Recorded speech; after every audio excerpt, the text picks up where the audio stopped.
Assalamu alaikum, brothers and sisters and friends. Welcome back to my channel. Today I'm going to do something a little bit different. I'm going to be talking about why I live in Turkey, why I moved here, and why I'm still compelled in a loving way to be here when frankly so many people have left. And this is a very, very dynamic time because we're seeing hundreds of thousands and eventually millions of people rushing to go back to Syria, and we understand that. But I want to talk today about the expat congregation here and what it means to us and some of the difficulties, but a lot of the positives about being here in Turkiye, inshallah. So first and foremost, why do people leave their own countries? I left the UK because I wanted to travel age 20. And once I left that quaint, cute little island that has dominated so much of the world in the past, I found that I'd been living in the broom cupboard of existence. No, that's not fair. Look, okay, the UK isn't a broom cupboard. But the point being, it's a very, very tiny bit of the puzzle. So when I was 20, I travelled to America for 6 months and I lived in Australia for almost a year. And then, by the grace of Allah, it's been non-stop. I've basically been a nomad for the last 30 plus years of my life with little stops in France and Austria. And alhamdulillah, a little stop in the beautiful Gaza. Keep the people there in our du'as for the rebuilding, inshallah, and the return home. One of the push factors on me moving, though permanently, if Allah wills, from the UK was being Muslim. It is very tiring on a day-to-day basis to be different. To wear the hijab is either in London to be ignored or to be tolerated like a bad smell, or to be actively disliked. That's not a great way to go about your day. Now, if you're a Londoner, you're going to say that's pretty much how we are with each other, and I get that. I'm a Londoner too. But when you add this, I promise you there's an extra tier. So I was kind of tired with that dynamic. And then there is the Muslim world. It's funny.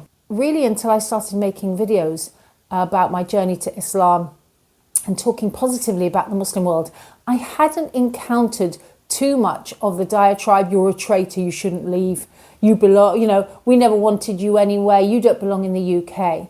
But I guess there might be some of you watching this who feel inclined to put that in the comments. Just think a little bit before you do that. Think about what perhaps you don't know about the Muslim world. Let me talk more about Turkey now. Why Turkey?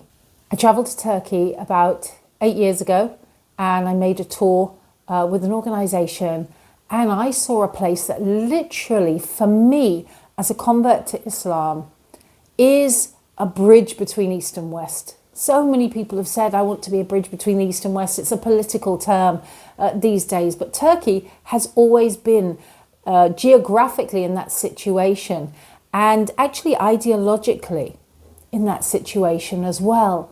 Everything passes through Turkey, all different ideas. It's been a trade route for 1,000 years that we know of. It's always been a massive trade route. In fact, there's a bridge here where you can stand in Europe on one side, cross it, and you're in Asia. So I love that. And that for me felt, a little bit like home. Now, don't get me wrong, the language. I've learnt French to a degree and German to a degree when I lived in places that speak those languages. But Turkish is mangling my almost 60-year-old brain. So I do need your du'as. If you're thinking of coming to Turkey for any kind of permanence, please, please, we must respect the people by learning their language and also make our lives easier. Don't do as I do, in other words, do what I say. At the moment, I'm just this crazy woman who uses her hands a lot and goes 2 of those and 1 of those. And sometimes it works and sometimes it doesn't. But really, it's important to learn the language. So that's something you're going to need to do if you're thinking of coming here for any length of time.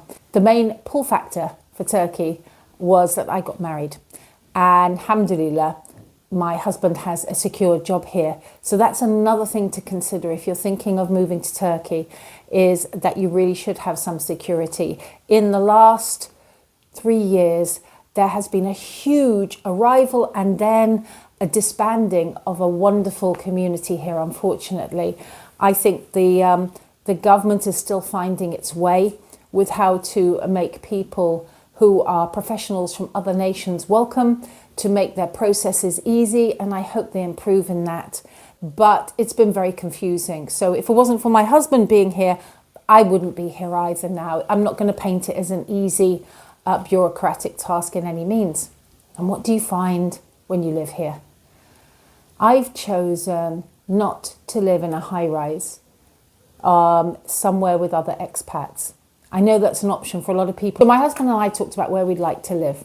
And I said, look, there's a couple of things that I really need to stay in a healthy state and really to find out about where I am. Having travelled for 35 years around the world, I can give you this really important tip. Wherever you find yourself, for however short a time, make it home. Now, we were newlyweds, it could have gone badly wrong or not, but from the day I arrived in Turkiye, I decided this is my home and I'm going to take it seriously, apart from the language, which I can't speak. And so we wanted to live where the people live. The road we live in is a back street. It is one of the noisiest, people-wise, in this area. Day and night, there are people selling fish, collecting old iron, any old iron. There's cries up and down the road, but it's real. We know our neighbours. They recognise us after 3 years.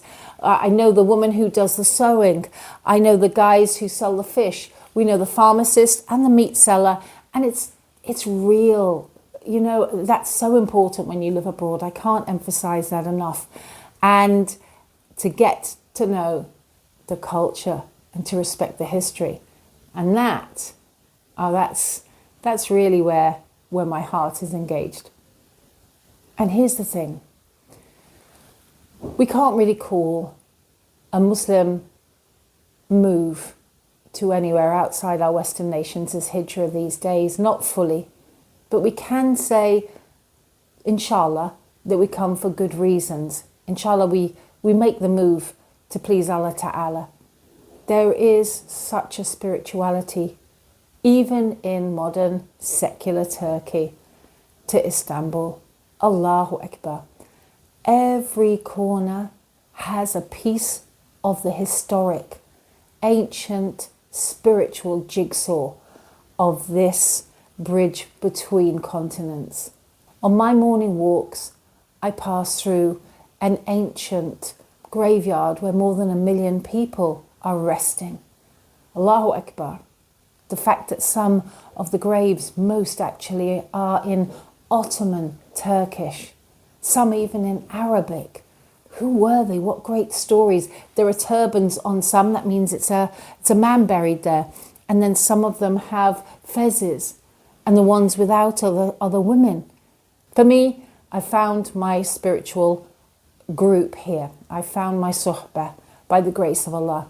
There are wonderful organisations here, including Sheikh Mokhtar, may Allah be pleased with him, his wonderful Suhba Seminary, which I'll link to below, which is in English, so there's lots of expats there. Some Turkish sisters and brothers are involved as well.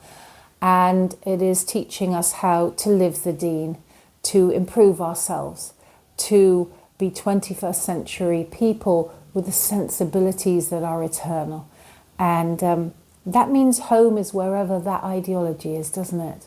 You must always stop and look at the signs outside the masjids to see who was the great sheikh that was there. We live within walking distance to the resting place and the working place of Aziz Huday, Rahimullah, and I'll link to his story below. One of the great sages of the Ottoman Empire. So it is like living in a film set which has a modern reality going on. And so we're living, literally walking in the footsteps of giants. I love that. I really do. And the call to prayer. 5 times a day, may we appreciate it, inshallah.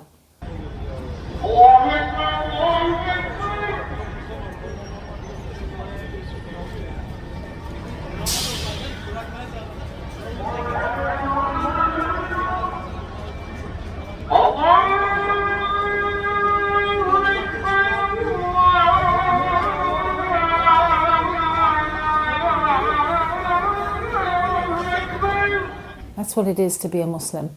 Home is not where the money is or the job is. Home is literally where the heart is. And I'm thankful for that. Alhamdulillah. There have been times when I have been sad for the Syrian refugees here. And I pray for them to go forward in the most beautiful way. But I've also seen a lot of kindness here as well. Alhamdulillah.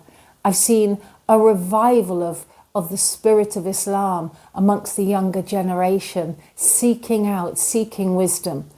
And I feel that there is a spiritual footprint here.